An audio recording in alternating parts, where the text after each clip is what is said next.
May isang single mom ang naghahanap ng mapapangasawa. Isang araw, nag-post siya sa Facebook para doon maghanap. Looking for, lalaking mapapangasawa.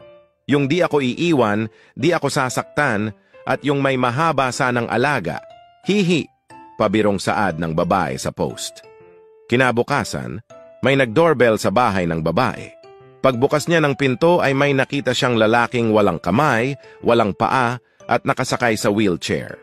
Tinanong niya ito, "Magandang araw ho. Ano po sadya niyo?" Sumagot naman ang lalaki ng, "Nabasa ko yung post mo sa Facebook na naghahanap ka ng mapapangasawa.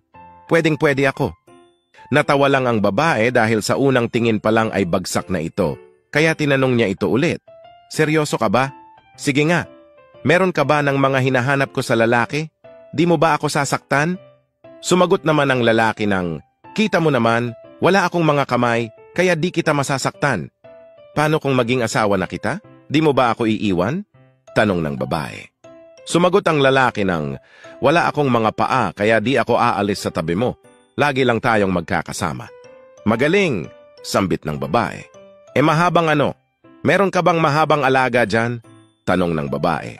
Nakangising sumagot ang lalaki ng, "Naisip mo ba kung paano ko pinindot ang doorbell?"